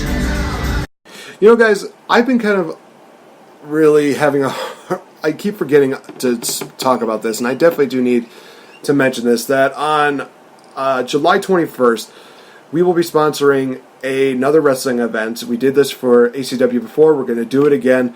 We're sponsoring them as they present ACW Returns to Tanner's again. So be sure to check that out, you guys. It is indeed proudly sponsored by yours truly, the Game Changer Podcast. Huge main event included as a ladder match will be determined who will be walking away with the Water City Championship, as Peter Schwans will be defending against TW3 and Adam Grace in a rematch from Water City Wrestling Con. It's going to be an absolutely fun show, so got to put that little plug in there. So let's finally talk about the. You know what? Let's get down to business, shall we, ladies and gentlemen? Because we just had the new teaser trailer for the live-action Mulan released. And honestly, I think it's got a lot of people talking. Not as much as the other controversial deal that we'll be talking about, but enough to really garner some kind of, I don't want to say backlash. I think people are like 50-50. I haven't really seen too many people that are literally just like, oh, this is BS. Why would they do this? Blah, blah, blah. I mean, I'll give my opinions on this. Trailer itself looks good. It definitely does look good. It definitely has some very nice visuals. It definitely has some really good, it has some like really great, characters. But they have stated in a lot of the news articles that there are two things that are not going to happen with this live-action Mulan, that being, A, none of the songs are going to be incorporated, and Mushu is not going to be involved in this. If I had to pick one or the other, I would choose the songs over Mushu. I'm sorry, I will admit that I'm one of the few people that probably was not that big on Mushu as a character, so if they would have just kept the songs in, I would have been okay with it. But they did not include either or, so that's kind of one of those things where it kind of worries me a bit, because it's feels like we're going into the same deal as the live-action Cinderella, where, hey, it looks visually great, and maybe these characters will be great. Maybe they'll give more character development to some of these other characters we didn't care, that, we didn't really either care about, or maybe we just forgot that even existed. But yeah, just taking away the songs from that, it just feels like it's not a Disney movie. It feels like it's just another, movie that's thrown out there just to kind of capitalize on the success that Disney has. I don't know. That's just my thoughts on this. What were your thoughts on the teaser trailer for the new Mulan movie? Yeah, I definitely felt the same way. I don't think it's not that it doesn't look good. But yeah, I've stated my piece. If you're going to remake one of our favorite movies of all time, and the reason why we love this movie, is they have some amazing songs. Like, Mulan soundtrack is up there with the best. Like, everybody knows, like, let's get down to business. Like, you're like, oh, and Donny Osmond sings that. And you're like, everyone knows that song, I'll Make a Man Out of You. Everybody loves that song. I understand why maybe they didn't want to add the songs, but I think they're going to pay for it. And by pay is they're not going to get paid for it.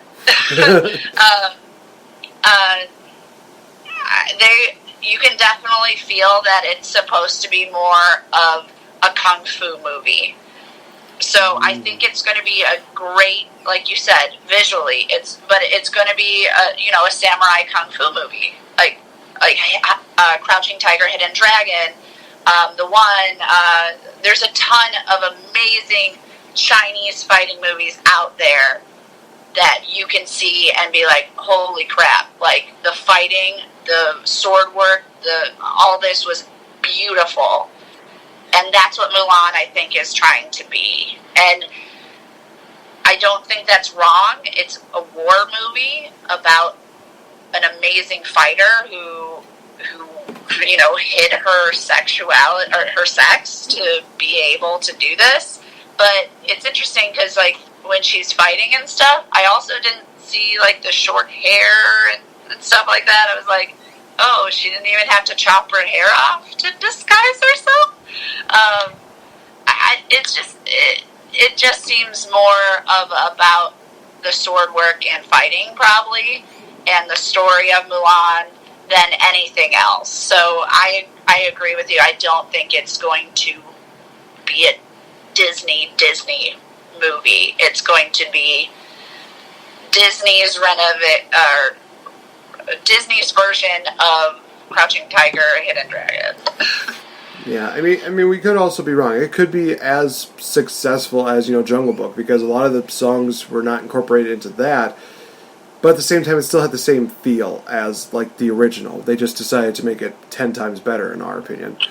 But but they did have the songs though in Jungle Book. Well, they had the bare necessities. They had the bare necessities. They had the orangutan song. You know, the Ooby Doo, I want to be like you. But can you then the snake song, her song. Are you sure they had? Are you sure they had the main songs? Because I don't remember Trust in Me being in that movie. I could be maybe blinded by that, or maybe my hearing went off. She didn't sing the whole song, but she definitely sang a little bit. Okay. And while she was coiling him, she did say, "Trust in me." Okay. Like stuff like that. And you could, if you look up the soundtrack, it does have those songs. So I can't say that Jungle Book didn't do it. I think Jungle Book did it in a correct way. Okay. Because they didn't do it as a singy-songy, do-da-da-blah-blah, like goofy, goofy, goo. Right. It's not goofy. And I think that's why Mulan cut these songs out, because they're kind of goofy. They are. And that's what Disney is like, you know, like they talk, they're very Americanized songs. Like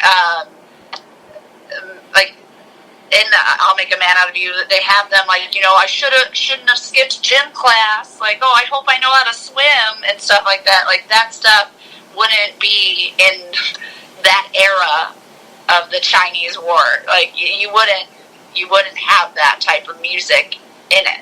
So I get it, but like we said, like, I didn't really like Cinderella. I didn't watch Cinderella. I don't own Cinderella. Yeah, no, fair enough. So with that, we go into the, oh boy, this is, so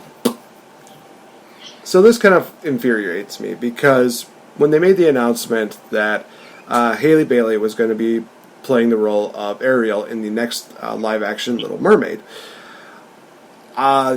immediately we got nothing but backlash, I would say, from like 70% of people. I saw on Twitter, people were just going absolutely nuts about this. There were even some people just saying like, oh, us white girls, we need to be represented, and this is not the way we want to be represented in Little Mermaid. And I was literally like, wow, you people need to shut up. That is so wrong on so many levels. So for those of you that are kind of not understanding what I'm saying, Halle Bailey is not of Caucasian descent. She is of African American descent. Well, she's mixed. She's mixed. Oh, she's mixed. Okay, I stand corrected.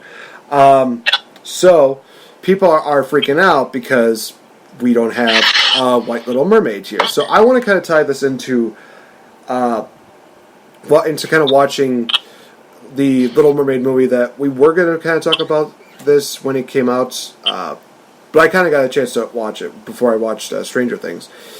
Movie itself is nothing really too spectacular. I will say this, I do have a lot of issues with it. I think that they do introduce different themes to this. Instead of basically the mermaid giving up her voice, she basically gives up her soul to the sorceress. They kind of talk about how she's able to actually sprout legs during a certain point of time, during I think either a full moon or something like that. Kind of some very interesting new elements to this, but for the most part, the story itself is kind of lackluster. It's kind of meh. So for me, I would feel like this would be a step above that. I think this would be league step above it. I just don't understand why people are just freaking out the fact that we're getting somebody who is not a white mermaid is playing the iconic mermaid that we know. And I will say this, that the voice actress who played Little Mermaid, Jodie Benson, actually did have something to say about this. And I will say this, that there's actually one quote in her interview with Entertainment Weekly, which I kind of got a chuckle out of, because literally their website is EW.com. So kind of take that for what that's worth. Yes, I'm immature. Shut up. One thing Benson actually said in her interview, actually this might have been from comicbook.com, so this is from her, and I quote, "I think that the spirit of the character is what really matters. What you bring to the table in a character as far as their head and their spirit is what really counts." End quote. So basically what she's saying here is that it doesn't really matter, skin color, it doesn't matter their, race, it doesn't matter anything like that, as long as they still deliver a great performance then that's really all that matters. And I think that with Haley Bailey, I'm willing to give her, a lot credit for being, one of the first people to get this kind of role. There's a lot of people that would have loved that, but she was the one that got picked. I'm totally fine with that. I'm not going to be one of those people that's going to be freaking out. It's like, no, it's got to be a white girl. It's got to be a white girl. Why does it have to be a white girl? Why do you have to just go back to when only, whites were apparently like the greatest thing of all time? Why are you assuming that, hey, now we need to have white privileges? Like, we've had privileges for decades, for centuries. We don't always need to have these, right? We want to try something different. Yes, I know, I just complained about Mulan being completely different. That's a different situation, though, because it's all about the story that I'm complaining about. This is about, the person outside of the character. People are complaining that she's of a different race, she has a different skin color. That's the reason why. First of all, I think that the mermaid deal can be very subjective. I think, in all honesty, you probably could have had, somebody... She probably could have been somebody of mixed race, and it wouldn't have been a problem. And then somebody plays a white girl nowadays, and it's like, oh, great, it's all about white privileges, white power, stuff like that. So I still hate the fact that we're still in that day and age where people are still thinking, oh, this race is getting all the deals, this race is getting all the blah, blah, blah, and oh, no, this is what we wanted from this movie. It's like, no, don't, just grow up. Seriously. We've reached the point where I have been more than willing to accept that. I mean, that's like complaining about the fact that that this live-action Genie was a black guy. That's basically what I'm comparing this to right now. You're basically saying, like, oh, well, Robin Williams is white. We're having a black guy playing it. No, he can't be the Genie. Why? Makes no sense. Like I said before, Will Smith did a fine job. Will Smith did his best that he could, and he delivered a different character to it. Was it the best character? No, but it was still a good character. I definitely would say it's very passable. In this situation, maybe it's going to be the same thing, but I'm not going to judge it until I see it. Because she definitely is somebody who's getting all this heat for no reason. And if anything, we should be celebrating the fact that she's getting this opportunity. In all honesty, she probably has one of the best singing voices ever. I think that she's actually a part of a couple of singing groups, if I'm not mistaken, from my research. So she's got a voice. Is it going to sound exactly like Ariel's? Probably not. But is she going to, like, bust a rhyme or something like that during that? No. I think she's going to be one of those people that's going to stay true to the story of what Little Mermaid was, at least the Disney version of it. If we go into, like, ones further away, then it's going to be a very different story, and it's going to be very sad. I'm just going to stop right there. So, my thoughts on this are that people need to grow up, they need to change with the times, and accept the fact that we have somebody who is probably going to do a fantastic job at that. And we're already judging her before she even gets behind the camera. That's not right. Give her a chance. And also, hashtag not my Ariel is the stupidest fucking thing I've ever seen in my entire life. For all the people that support that, just go to hell. I really do not care. It's really stupid. All right, I've done my rants. I've done my vent. By all means, you're up. You're up. I think you said it really well. I liked your passion behind it. I think that this is a great opportunity. For some reason, I feel like I totally agree with the fact that I don't think someone that lives under the sea and like is really like a native of some sort of environment would be like we said, like pure white skin. Like I think it's a cool thing to think about someone who has some color and some form of like indigenous. And like you don't think of that as a white redhead, like unless it's up in Scotland or in Ireland. You're like, oh yeah, she's definitely from there. Like you don't think that, like redhead, white, really pale white skin. Like no. Like, mermaids, you see another thing, they almost have these different shades of grays and blues, like the ocean. And then let's talk about Jason Momoa. Like, he is not blonde, blue-eyed person. He is a mixed person, a mixed race, and has a little bit of, like, an islander. I think he has, I don't know everything about him, but he's definitely not white. So he was pretty open-armed welcome into the fact of he can be the undersea king here. So it is very odd that we're getting so much backlash on one character, because we've done this before, maybe just because it's a female. I don't know. I don't know, but yeah, we've like you said, we had this before. This is not something that is not common for Disney or other BW. Why am I saying BW? It's WB. I'm dyslexic now. But yeah, WB has done it. Warner Brothers. We're seeing more of these roles that could be a different race, changing race, and it's something that we're pretty open to. And I think as long as, like you said, you don't change the heart of the character, like Jodie Benson said, you don't change the actual idea of the character, it's good. It's good for everyone to see a different race in this role. I think we definitely have criticisms that we're going to have to do on this movie, especially after Aladdin. I'm not ready for them to make another one, and after seeing the trailer for Mulan, we're kind of like, ugh. So I'm not nervous about the actors. I'm nervous about the outcome of this movie. I hope they do good. And one other thing that I want to put in here that I hope they do is I hope that just because they changed a race of Ariel, I don't want them to change the race of Eric. I think Eric should be a white guy with blue eyes and black hair from wherever. I don't really know where he was. I don't think they should change the race of Eric. I think they might, but you don't have to change both races. Other races can get together. It's okay to have a mixed relationship.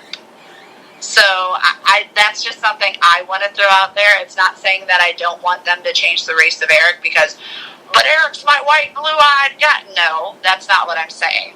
I'm saying that I think they should show on camera that a black woman or mixed woman could be with a white guy.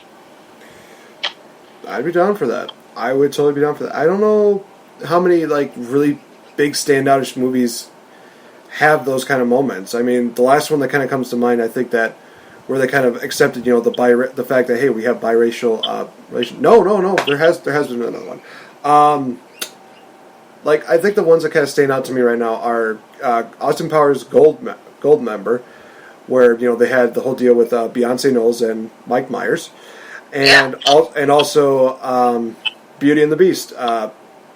Ewan McGregor and I want to know the actress's name. Oh yeah, good job, yeah. I'm trying to remember her name. I'm gonna get her name before the show's there. But examples like that, they show that hey, these things can happen, and she's put it out right there. And it's not weird because most of the movies that have it, if you Get Out or Who's Coming Home for Dinner, it's it's all about it. It's all about their mixed race. Where in this sense, it's just it's just happening. It's okay. It's just happening. Calm down, everyone. Oh, okay. So the actress's name was Gugu Mbatha-Raw, I believe is her name. Maybe you shouldn't have looked it up. You know what? I apologize for butchering the name, but I at least tried. Yeah, that was just funny. But yeah, again, we're not against the idea of these, biracial things happening. And I think, for them to happen on especially a major Disney film like this, I'm not taking away from Beauty and the Beast. Trust me, we've talked about that to death at this point. For Little Mermaid is another one of those things where wouldn't that be kind of awesome just to stick it to the people? It's yeah, she's a mixed race, he's a white guy. Look, they can get along. Why can't we all just get along? Literally, yeah. It would literally be one of those situations where I would just be like, you know what? I see a secret message in here, and the people are gonna be like, "What's that?" It says, "F you to all the haters." that's why I see in that. But like she said, it could happen to where they could try to change the race of Eric, but I wonder if it's up already. Who's gonna play Eric? Because if they have, I know they're like flirting with the idea of Idris Elba as like being like King Triton, which that would be so cool. Black Superman. Yes, I'm Black Superman. and I'm King of the Sea. While you're finishing your conversation, I'll try to look it up. Oh my gosh! Well, now you got me thinking about Idris Elba just playing that role. Him just being like, I went from Black Superman to being Poseidon, King of the Sea. Yeah, I'm everything. It's like, dude, just take the Oscar. I wasn't even nominated. I don't care. You're just gonna get an Oscar just for being you. Just take it. I don't care at this point. Yeah, like she was saying before, it would just be better to have that kind of, acceptance in our society, to have that deal. And I know it's going to go into a political deal, but you also notice that there's very few moments where we see that, where we see the biracial relationship happening on screen. So why not just do that with a major motion picture like Little Mermaid? Honestly, I think. So we have some people cast, but not Eric. Okay. But I just want to say this because I think it's funny that who else is cast. So we have Haley Bailey as Ariel. We have Aquafina as Scuttle. Oh, jeez. Do you know Aquafina? Yeah. Yep, she's hilarious. But Melissa McCarthy is rumored to be Ursula. I want to say something about this because I think I could think of somebody else that might be able to play that role pretty well. I made a case about this, I think, a while back. I think that Mara Wilson would probably be a great Ursula. She would have the look of Ursula. She actually has a pretty good evil laugh. I think that it would be kind of cool to see that. But some people might say, like, who's Mara Wilson? Oh, you remember that little girl that a lot of people usually didn't care too much about? I really would have to just say Matilda. It's like, oh, that girl.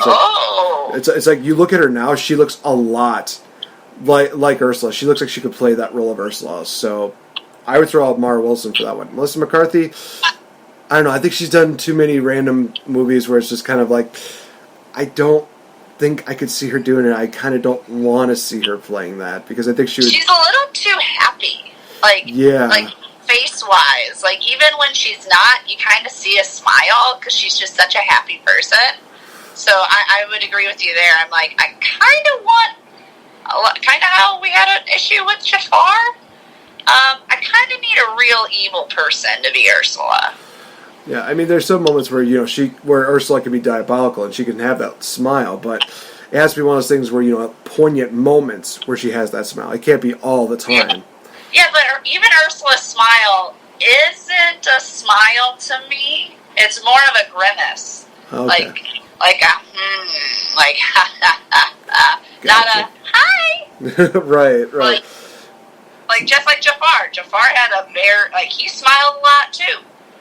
But I wouldn't consider it a smile. Right. It was more of a grin than anything. Yeah, creepy. Yes.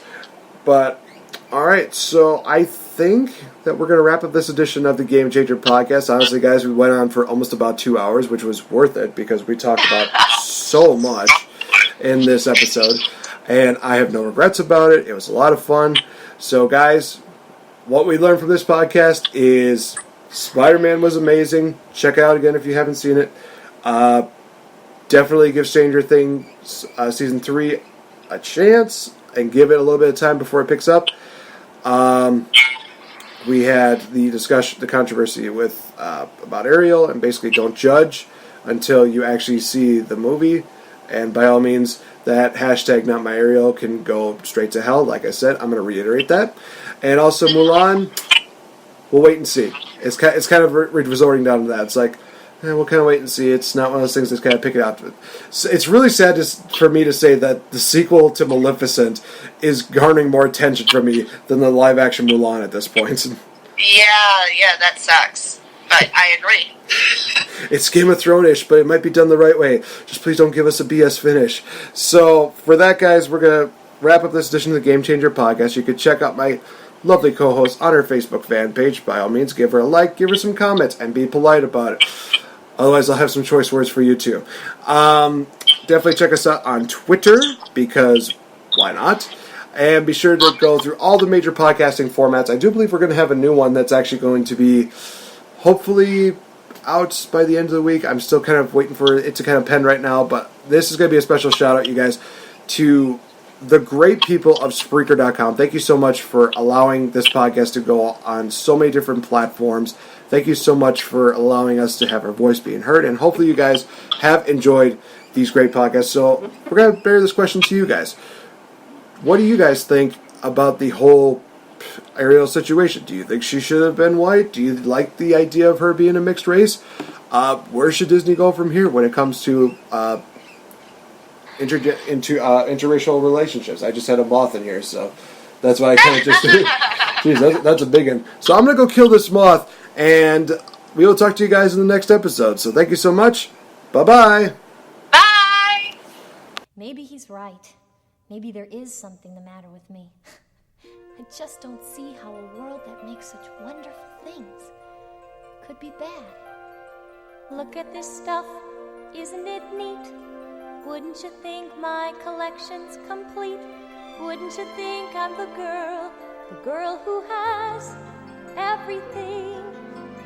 Look at this trove, treasures untold. How many wonders can one cavern hold? Looking around here you think, sure, she's got everything. I've got gadgets and gizmos aplenty. I've got who's-its and what's-its galore. You want thingamabobs? I got 20. But who cares? No big deal. I want more.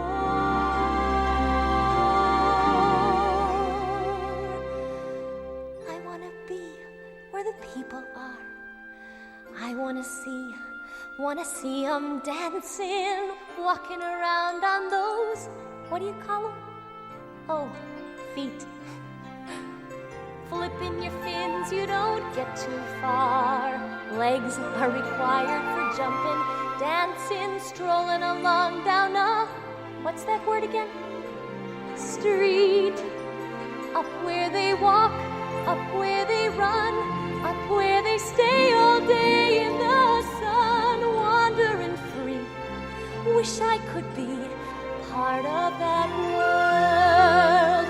What would I give if I could live out of these waters?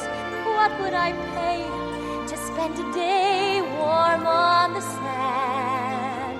Betcha on land they understand that they don't reprimand their daughters.